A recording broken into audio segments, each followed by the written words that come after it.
श्रीमान जयराम रमेश जी।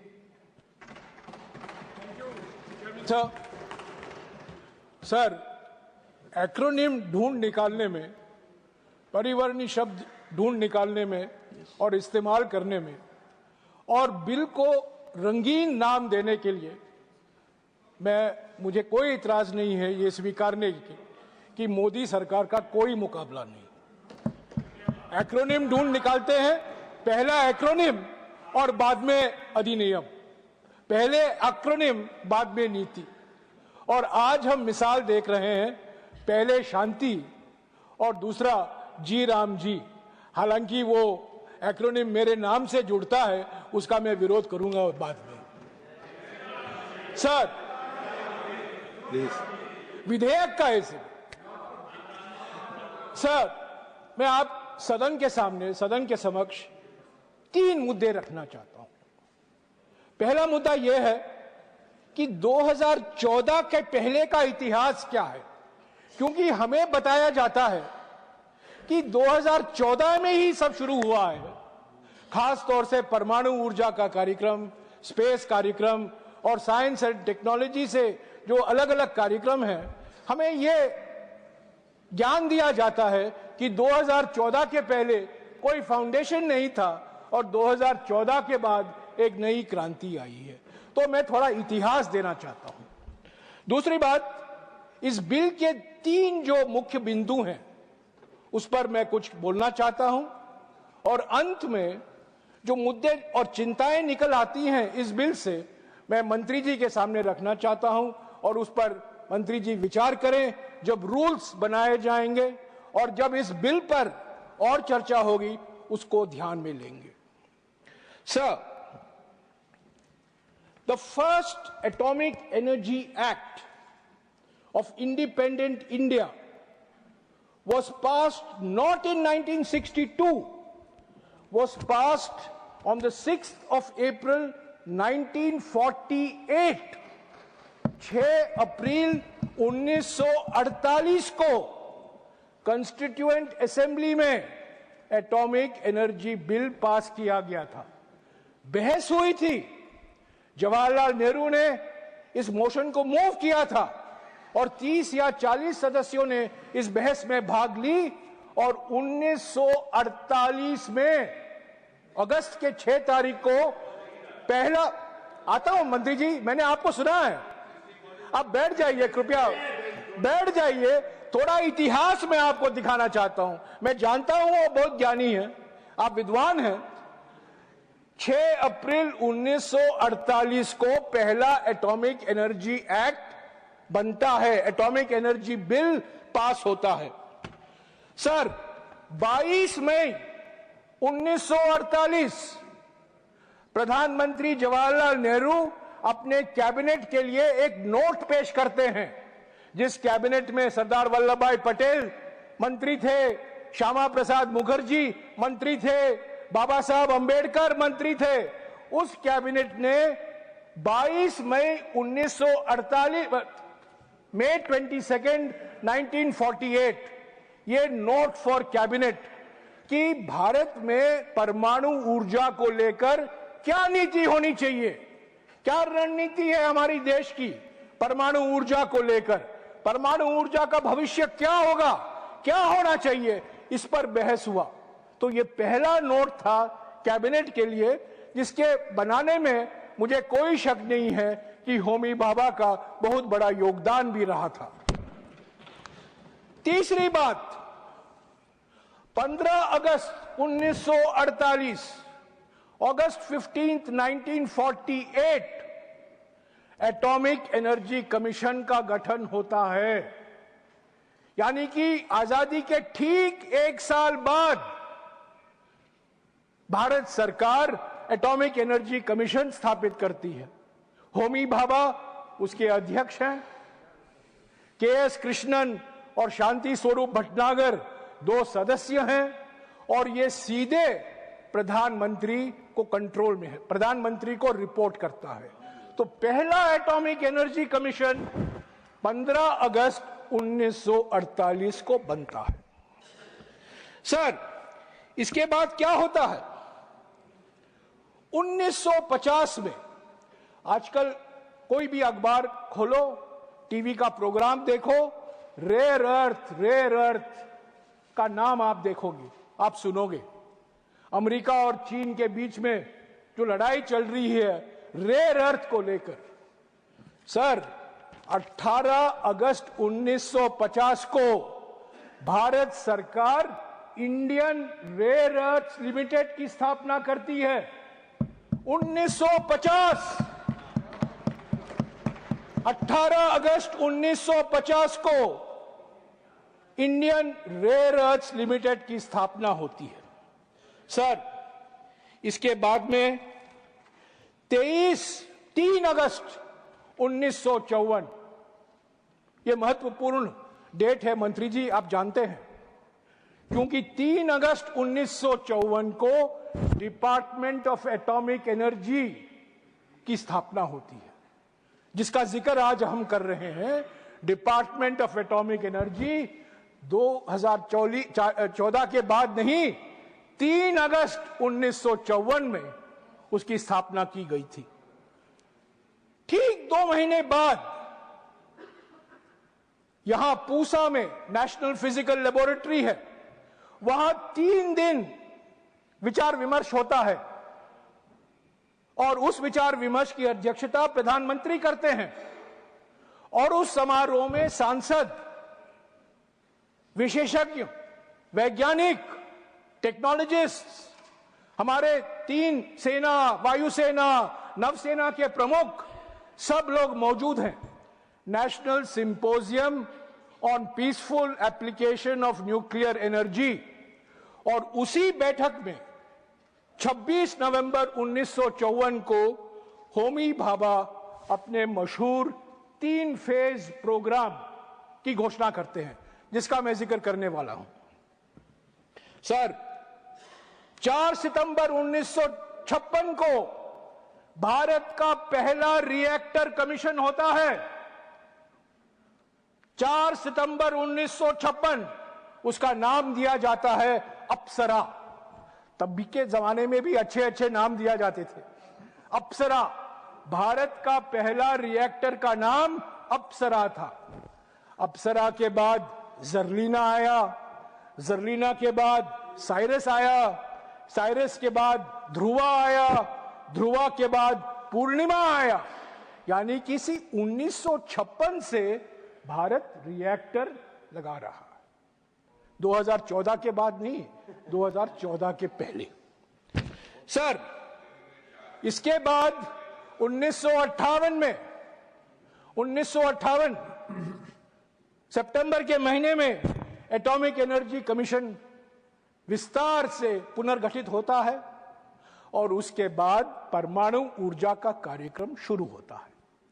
और हमारे देश का पहला रिएक्टर 28 अक्टूबर 1969 को तारापुर में कमीशन होता है, 160 मेगावाट वाला रिएक्टर। उसके बाद तारापुर के बाद रवाट भाटा राजस्थान में, रवाट भाटा के बाद कल्पाकम चेन्नई के पास, कल्पाकम के बाद नरोरा अलीगढ़ के पास, नरोरा के बाद कैगा जो उडुपी के पास है, उसके बाद गुजरात में ककरापार, उसके बाद में कुडनकुलम जहां रशिया से रिएक्टर लगाए गए हैं।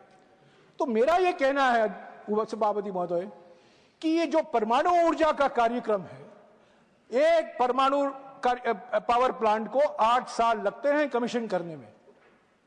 तो 2014 के पहले हमारे 8 गीगावाट के कैपेसिटी लागू की गई थी इन अलग अलग जगहों में, तारापुर, कैगा, नरोरा, ककरापार, ये रवाट भाटा, अलग अलग जगहों में लगाया गया था। और परमाणु ऊर्जा के बड़े बड़े कदम हमने लिए थे, उपलब्धियां हुई थी। और अब मंत्री जी जानते हैं कि एटॉमिक एनर्जी एस्टैब्लिशमेंट से ही भारत में इलेक्ट्रॉनिक्स की क्रांति शुरू हुई, भारत में स्पेस प्रोग्राम शुरू हुआ, इंजीनियरिंग प्रोग्राम शुरू हुआ। तो ये सब 2014 के पहले की उपलब्धियां हैं। सर, मुझे खुशी है कि अटल बिहारी वाजपेयी जी जब प्रधानमंत्री थे, इस सरकार को सबक सीखना चाहिए अटल बिहारी वाजपेयी जी से। पोखरण 2 के बाद अगस्त के महीने में 1998 50 years of atomic energy research एक किताब निकाला जाता है। यह कांग्रेस की सरकार के समय में नहीं, ये आप ही के सरकार के समय प्रधानमंत्री अटल बिहारी वाजपेयी इस किताब में स्वीकारते हैं कि 50 साल में महान उपलब्धियां हुई हैं, जिसके वजह से हमें पोखरण 1 और पोखरण 2 हम करने में समर्थ हुए। अब पढ़ना चाहिए, मैं टेबल पर रखूंगा, मंत्री जी जानते हैं, पर अलग अलग सांसदों को भी पढ़ना चाहिए कि 50 साल में 70 साल में क्या किया, 70 साल में क्या किया, ये 50 साल में क्या हुआ। ये आप ही की सरकार का एक किताब है। सर, 2014 के पहले की उपलब्धियों के बारे में मैं ज्यादा और कुछ नहीं कहूंगा, क्योंकि ये सब सामने है। रिएक्टर को लेकर, न्यूक्लियर रिसर्च को लेकर, न्यूक्लियर इंफ्रास्ट्रक्चर को लेकर बहुत बड़ी उपलब्धियां हुई है।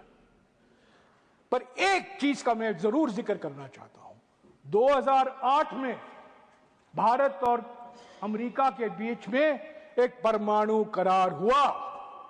अक्टूबर 20 को Indo US nuclear agreement. Indo US nuclear agreement का विरोध किसने किया? यह बीजेपी का एक दस्तावेज है। Why BJP opposes Indo-US nuclear deal? यह है, यह बीजेपी 52 पन्ने का यह दस्तावेज है मंत्री जी, बीजेपी का ऑफिशियल डॉक्यूमेंट अगस्त 2008 में। Why BJP is opposing Indo-US nuclear deal? और इसमें कहा जाता है परमाणु ऊर्जा में ज्यादा भविष्य नहीं है, इसीलिए हम इसका विरोध कर रहे हैं, और कई बातें इन्होंने कहा। पर 2008 का जो एग्रीमेंट था, जो समझौता था भारत और अमेरिका के बीच में, कई दरवाजे खोले गए और उसका एक नतीजा ये बिल है। ये बिल संभव हुआ है। इस बिल की कल्पना आप कर पा रहे हैं उस 2008 के करार के कारण, जिसका विरोध आपने किया था। Sir, let me now turn to the bill. There are 3 major elements in the bill. One is private sector participation. Second is nuclear liability, civil liability for nuclear damage. And the third is Atomic Energy Regulatory Board. Sir, Atomic Energy Regulatory Board के बारे में मैं ये कह दूं कि 2011 में nuclear safety regulatory authority bill लाया गया था, स्टैंडिंग कमेटी को भेजा गया था, पर कई कारण थे, मंत्री जी जानते हैं, कई कारण थे, ये बिल अधिनियम नहीं बन पाया। पर ये इस बिल में शामिल किया गया है। ये जो 2011 का जो बिल था, उसके प्रमुख बिंदु इस बिल में शामिल हैं और एटॉमिक एनर्जी रेगुलेटरी बोर्ड को एक कानूनी दर्जा दिया जा रहा है। यह एक सकारात्मक कदम है।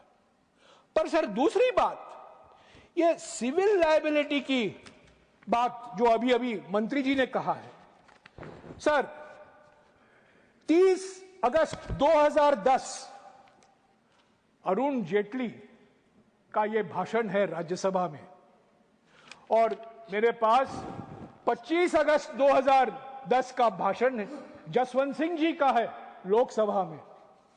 और अरुण जेटली के नाम पर तो आप क्रिकेट स्टेडियम बना देते हैं, पर अरुण जेटली जी का जो योगदान है कानून बनाने में, उसको आप नकारते हैं। सर मंत्री जी, जो आपने इस बिल में लाया है संशोधन, civil liability for nuclear damage act 2010 का, ये जो जेटली जी ने कहा था और जो जसवंत सिंह जी ने कहा था, उसका बिल्कुल विपरीत है। मैं इसको टेबल करना चाहता हूं, जेटली जी का भाषण सदस्य पढ़ें और जेटली जी कहते हैं कि हमारे सहायता से ही, हमारे सहयोग से ही ये बिल आया है। सर, मुझे कोई इतराज नहीं है ये आपको याद दिलाने की में कि 2010 का कानून में बनाने में पृथ्वीराज चौहान जो एमओएस थे पीएमओ में, और अरुण जेटली जी का योगदान था। ये दो लोग मिलकर इस कानून को बनाया जिसका आप संशोधन कर रहे हैं। तो हमें बताइए क्यों आप संशोधन कर रहे हैं? क्यों आप अरुण जेटली का योगदान को नकार रहे हैं? क्यों आप जसवंत सिंह जी को नजरअंदाज कर रहे हैं? कांग्रेस को छोड़िए, आप ही के नेता, आप ही का योगदान, ये 2010 का कानून जिसमें आप संशोधन ला रहे हैं, वो कानून आपका योगदान था मंत्री जी। पर यू टर्न करने में तो आप बहुत माहिर हैं। कई मिसाल हैं, जीएसटी पर यू टर्न, मनरेगा पर यू टर्न, खाद्य सुरक्षा कानून पर U turn, civil liability for nuclear damage act, उस पर भी आप यू टर्न कर रहे हैं। क्यों कर रहे हैं? क्या मजबूरी है? क्या अमेरिका के साथ रिश्ते और मजबूत करने हैं इसीलिए आप कर रहे हैं? क्या प्राइवेट कंपनियां आपको मजबूर कर रहे हैं इसको संशोधन करने में? प्लीज सदन को विश्वास में लीजिए। क्यों 15 साल बाद आप ये संशोधन ला रहे हैं? सर, प्राइवेट सेक्टर तो तीसरा मुद्दा है इस बिल में।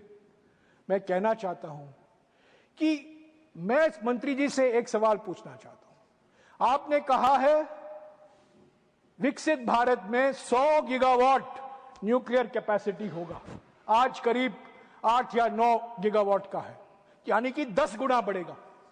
मैं आपसे सवाल पूछना चाहता हूं, आपका नजरिया क्या है?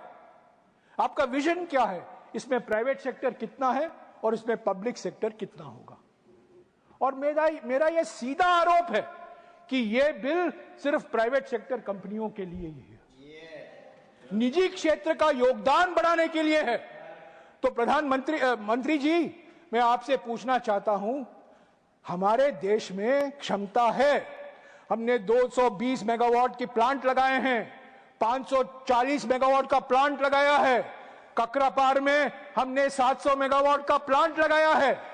मैं आपसे गुजारिश करूंगा 700 मेगावाट प्लांट को एक वर्कहॉर्स बनाइए, और जो रिएक्टर हैं France, America, England, south Korea, अलग अलग देशों से मत लाइए। जो हमारे देश में हम आत्मनिर्भर हैं, 700 मेगावाट का प्लांट हम लगा रहे हैं, गुजरात में लगा हुआ है, प्रधानमंत्री जानते हैं, प्रधानमंत्री वहां गए हुए हैं। उससे आप प्रेरणा लीजिए और स्टैंडर्डाइजेशन कराइए। ये वेंडर ड्रिवन बिल मत कराइए। कंपनियों द्वारा जो बिल आप ला रहे हैं, आपने 3 कानून लाए थे कृषि क्षेत्र में, आपको वापस लेना पड़ा क्योंकि वो भी प्राइवेट सेक्टर से आपको ऑक्सीजन मिल रहा था।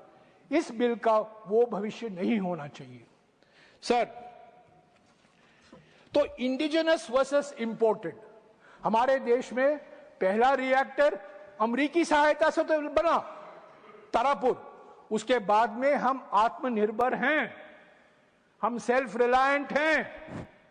सारा फ्यूल साइकिल, उसका नियंत्रण हमारे हाथों में है, भारत के हाथों में है, हमारे वैज्ञानिकों के हाथ में है। ये प्राइवेट कंपनियां जो ला रहे हैं, मंत्री जी, प्राइवेट कंपनियों को कहिए आप ये 700 मेगावाट एटॉमिक एनर्जी का प्लांट लीजिए और पावर प्लांट लगाइए। वो क्यों नहीं लगाते हैं? वो फलाना American company, south Korean company, French company पीछे पीछे भागते हैं। तो आप स्टैंडर्डाइज करिए और इंडिजिनस टेक्नोलॉजी को आप बढ़ावा दीजिए। मैं जानता हूं कि आप देना चाहते हैं। 700 मेगावाट को वर्कहॉर्स बनाइए और उसी के आधार पर आप 100 मेगावाट के रास्ते, 100 गीगावाट के रास्ते पर चलिए। सर, दूसरी बात, एसएमआर एसएमआर एसएमआर का मंत्र चलाया जा रहा है। एसएमआर माने स्मॉल मॉड्यूलर रिएक्टर। सर, हमारे देश में तो भारत स्मॉल रिएक्टर है, 220 मेगावाट के करीब 15 या 16 रिएक्टर हमने लगाया है, 20 ऐसे रिएक्टर होंगे, उसको स्टैंडर्डाइज करिए, भारत स्मॉल रिएक्टर लगाइए 220 मेगावाट का, और अगर आप 100 मेगावाट का लगाना चाहते हैं उसी के आधार पर उसका एवोल्यूशन कराइए। वो असली आत्मनिर्भरता है, ट्रू सेल्फ रिलायंस वो है। मैं जानता हूं कि हमारे देश में 3 या प्राइवेट कंपनियां हैं जो फायदा लेंगी इस बिल का, उसका जिक्र मैं नहीं करना चाहता हूं, सब लोग जानते हैं वो 3 या 4 कंपनी कौन है। उन 3 कंपनियों को कहिए मंत्री जी आप भारत के टेक्नोलॉजी को लगाइए, 700 मेगावाट का टेक्नोलॉजी आप एटॉमिक एनर्जी से लीजिए और प्लांट लगाइए। क्योंकि प्राइवेट सेक्टर को तो आप ला रहे हैं क्योंकि प्राइवेट सेक्टर कैपिटल लाएगा, प्राइवेट सेक्टर टेक्नोलॉजी तो नहीं लाएगा, क्योंकि टेक्नोलॉजी तो एटॉमिक एनर्जी के हाथ में है, ज्ञान तो उनके हाथ में है, क्षमता तो उनके हाथ में है, कुशलता तो उनके हाथ में है। प्राइवेट सेक्टर तो सिर्फ पैसा लाएगा, सिर्फ निवेश करेगा। पर उनको कहिएगा कि अगर आपको प्राइवेट इन्वेस्टमेंट करना है तो ये 700 मेगावाट का प्लांट या 220 मेगावाट का प्लांट आप लगाइए, आप देखिए कितने लोग आएंगे। सर, मैंने 3 फेज कार्यक्रम का उल्लेख किया। होमी भाभा का नजरिया था और आज हम होमी भाभा को हमें याद करना चाहिए क्योंकि वो निर्माता थे, भीष्म पितामह थे हमारे परमाणु ऊर्जा कार्यक्रम के। होमी भाभा ने कहा था 3 फेज होना चाहिए। पहला फेज यूरेनियम होगा, दूसरा फेज प्लूटोनियम थोरियम होगा और तीसरा फेज थोरियम यूरेनियम होगा। मैं सरल भाषा में बोल रहा हूं, टेक्निकल भाषा नहीं इस्तेमाल कर रहा हूं, सरल भाषा में बोल रहा हूं। आज फर्स्ट फेज तो हमको मास्टरी मिल गई है, सेकेंड फेज थोड़ा रुका पड़ा हुआ है, कुछ देरी हुआ है, कुछ विलंब हुआ है। मंत्री जी जानते हैं सेकेंड फास्ट ब्रीडर रिएक्टर अभी तक हम कमीशन नहीं कर पाए हैं, पर दुनिया का 1/4 125% थोरियम रिजर्व हमारे देश में है। हम uranium deficit thorium rich country हैं। थोरियम का इस्तेमाल हम कैसे करें, तो मैं मंत्री जी आपके ज्ञान में लाना चाहता हूं। हमारे देश के सबसे जाने माने न्यूक्लियर इंजीनियर अनिल काकोडकर, जो हमारे एटॉमिक एनर्जी के चेयरमैन भी रह चुके हैं, जो आप अच्छी तरह से जानते हैं, उन्होंने 2 लेख लिखा है पिछले कुछ 3-4 महीनों में। मैं आपको दे दूंगा, टेबल पर रखूंगा। और उन्होंने कहा है कि थोरियम का इस्तेमाल हम कैसे करें। थोरियम का इस्तेमाल हम इस विचार के थे कि थोरियम का इस्तेमाल हम सेकेंड फेज में करेंगे, उसके बाद हम थर्ड फेज में जाएंगे, पर सेकेंड फेज में डिले हो गया है। तो काकोडकर जी का यह मानना है, और इससे डॉक्टर काकोडकर से कोई मुकाबला नहीं कर सकता। उनके पास जो रिएक्टर इंजीनियरिंग की ज्ञान है, मैं समझता हूं कि दुनिया भर में किसी एक व्यक्ति में है, वो डॉक्टर काकोडकर के पास है।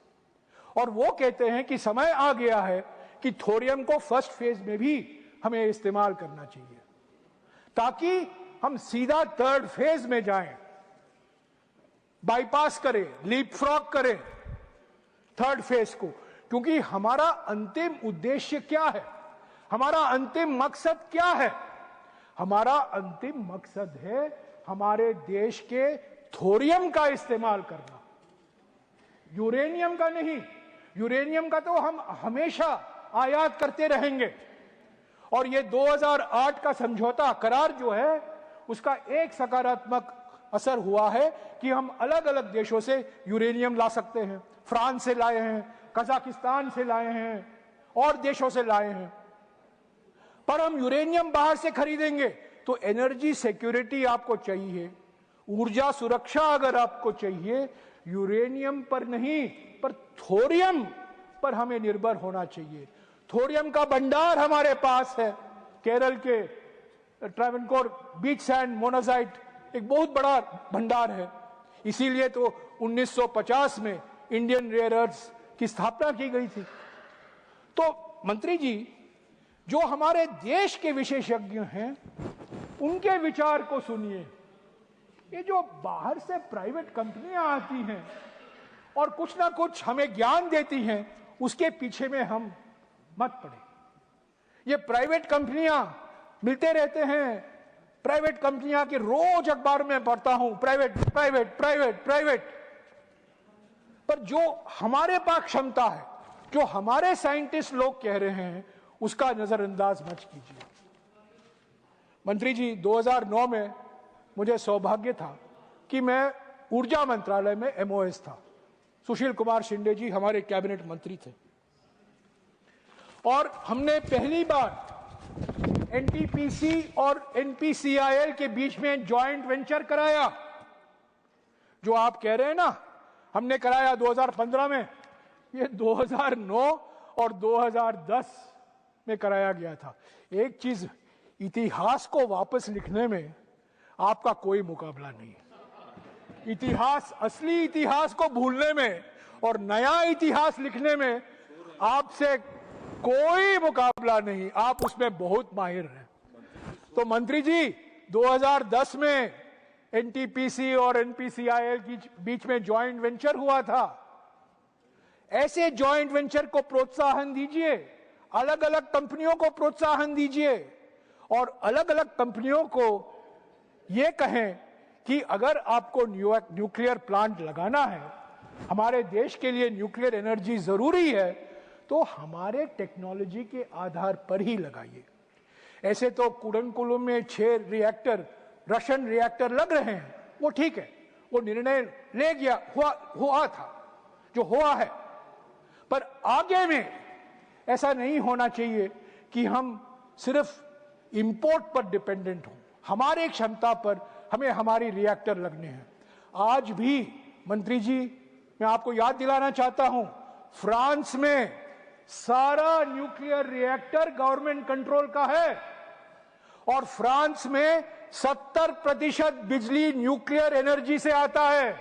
70% electricity comes from nuclear sources and all nuclear plants in France are owned by the government। और फ्रांस में जो हर साल न्यूक्लियर परमाणु स्रोत पर निर्धारित बिजली का उत्पादन होता है, वो NPCIL की तुलना में 7 गुना है। इसका माने ये है कि NPCIL को और भी बढ़ावा दे सकते हैं। NPCIL को और मजबूत कीजिए, NPCIL को और ऑक्सीजन दीजिए, और साधन दीजिए, और निवेश कीजिए और जरूर आप निजी क्षेत्र को प्रोत्साहन दें। पर काकोडकर साहब ने क्या लिखा है अपने लेख में, उन्होंने एक लेख में उन्होंने साफ लिखा है कि it is worth recognizing that most of what is contained in this article is developed by our own laboratories like the Bhabha Atomic Research Center, the Indira Gandhi Center for Advanced Research, etc. That needs to be pursued. The private sector, while it needs to be mobilized to scale up the program, should play a secondary role. The reverse would cause irreversible damage. ये मैं नहीं कह रहा हूं, ये atomic energy commission के पूर्व अध्यक्ष, जाने माने एटॉमिक इंजीनियर डॉक्टर काकोडकर साहब लिख रहे हैं। तो अंत में मेरे 1 मिनट बाकी है। मेरा कहने का यही एक मकसद है मंत्री जी, आपकी कई मजबूरियां हैं। अमेरिका की मजबूरी है, विदेशी कंपनियों की मजबूरी है, हमारे निजी कंपनियों की मजबूरी है। मजबूरी में बिल मत लाइएगा। इस पर और विचार विमर्श, मैं जानता हूं कि आप 1 साल से इस पर विचार कर रहे हैं, पर और विचार करने से कोई आसमान नहीं गिरेंगे। इस पर और विचार होने दीजिए, और लोगों से मशवरा कीजिए, और लोगों की राय लीजिए। पर एक चीज याद रखिए मंत्री जी, अगर हमने अपने पब्लिक सेक्टर का नजरअंदाज किया, अगर आपकी मंशा यह है कि पब्लिक सेक्टर को हम नीचे गिराएंगे और उसके स्थान पर हम प्राइवेट सेक्टर को प्रोत्साहन करेंगे, ये हमारे देश के हित में नहीं है। प्राइवेट सेक्टर का मैं समर्थक हूं, प्राइवेट इन्वेस्टमेंट आना चाहिए, बट प्राइवेट इन्वेस्टमेंट इंजन नहीं बन सकता। इंजन पब्लिक सेक्टर होना जरूरी है। अगर आपने प्राइवेट सेक्टर को बनाया तो मैं समझता हूं जो विजन था होमी भाभा का, जो विजन था सभी विशेषज्ञों का, उसका आप बुरी तरीके से नजरअंदाज कर रहे हो। अंत में मैं कहूंगा, इस मौका मैं छोड़ना नहीं चाहता हूं अध्यक्ष महोदय, क्योंकि हमारे एटॉमिक एनर्जी कार्यक्रम में कई लोगों का योगदान रहा है, कई लोगों का, और मैं कुछ नाम लेना चाहता हूं क्योंकि हम ऐसे नामों को भूल जाते हैं। जवाहरलाल नेहरू और होमी भाभा और विक्रम साराभाई को तो जानते हैं, Raja Ramanna, Homi Sethna, N B. Prasad, M R. Srinivasan, A K. Ganguly, R K. Asundi, V D. Athavale, Jagdish Shankar, D N. Wadia, और सबसे महत्वपूर्ण ब्रह्म प्रकाश, जिसका मैंने जिक्र इसरो के समय में मैंने किया था जब चंद्रयान पर बातचीत हो रही थी कि ब्रह्म प्रकाश हमारे एकमात्र ऐसे मेटलर्जिकल इंजीनियर थे जिन्होंने इसरो में भी योगदान दिया है और एटॉमिक एनर्जी में भी योगदान दिया है। तो ऐसे वैज्ञानिकों को हम याद रखें। ये सब किसी भी देश में काम कर सकते थे, पर वे भारत लौट आए और भारत में उन्होंने काम किया। Thank you. पब्लिक सेक्टर में काम किया, सरकारी सैलरी पे काम किया, और उसको प्रोत्साहन जवाहरलाल नेहरू से लेकर सभी प्रधानमंत्रियों ने। Thank you. अभी उस रास्ते से मत हटिए, उसी रास्ते पर जाइए मंत्री जी, उसी रास्ते पर जाइए। Thank you. Thank you. Thank you so much.